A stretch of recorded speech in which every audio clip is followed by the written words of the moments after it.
rational justifications that wear the mask of impatience. Impatience rarely presents itself honestly. It doesn't say, "I can't tolerate uncertainty."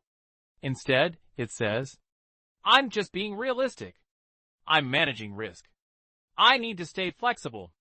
Here are the most common rational-sounding excuses that actually hide impatience, explained through behavioral research. 1. I'm just managing risk. This sounds intelligent, but often it's short-term discomfort avoidance. Behavioral economists like Daniel Kahneman and Amos Tversky showed through prospect theory that people feel losses more intensely than gains.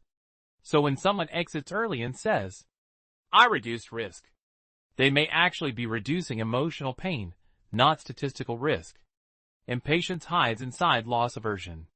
2. The market conditions have changed. Sometimes they have. But often this statement is a post hoc rationalization. Research on cognitive dissonance by Leon Festinger explains how people adjust their beliefs to reduce internal discomfort. Instead of admitting, "I feel anxious waiting," the brain constructs, "The environment changed." The strategy didn't change. The tolerance did. 3. I need to be proactive. Humans suffer from action bias, the tendency to prefer doing something over doing nothing. In sports psychology, action bias has been documented even when inaction statistically performs better. People feel action equals control. Inaction equals weakness. But impatience often disguises itself as productivity. 4. I found a better opportunity. This is often novelty bias. The brain releases dopamine in response to new stimuli. Research in behavioral finance shows investors systematically chase new narratives. Instead of staying disciplined, they frame impulsive switching as optimization. It feels rational. It is frequently stimulation-seeking. 5. I don't want to waste time. This argument sounds efficient, but impatience confuses time passing with time being wasted. Long-term research on delayed gratification, including the famous Stanford marshmallow experiment led by Walter Mischel, shows that resisting immediate reward requires active mental reframing. Impatient individuals reinterpret waiting as loss. Patient individuals interpret waiting as investment. 6. I'm adapting.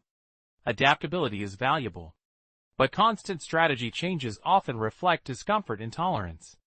Self-control research by Roy Baumeister suggests that when emotional tension rises, people seek relief. Changing plans provides immediate psychological relief. The mind labels relief as smart adaptation. 7. I just have a different strategy now. Frequent strategic pivots can signal boredom, doubt accumulation, fear of missing out. Instead of admitting impatience, people rewrite the narrative. Consistency feels slow. Switching feels intelligent. The core psychological mechanism. Impatience rarely appears as impulsivity. It appears as risk management, flexibility, optimization, proactivity, intelligence. The brain protects self-image. Admitting impatience threatens identity. Rationalization protects it. Key distinction. Impatience says, "I can't tolerate this delay." Rationalization says, "This delay is objectively wrong." The emotion comes first. The reasoning comes after. Final insight. The most dangerous impatience is not emotional. It is intellectualized. When impatience wears logic as a mask, it becomes harder to detect and easier to justify. And that is when disciplined long-term strategy quietly collapses.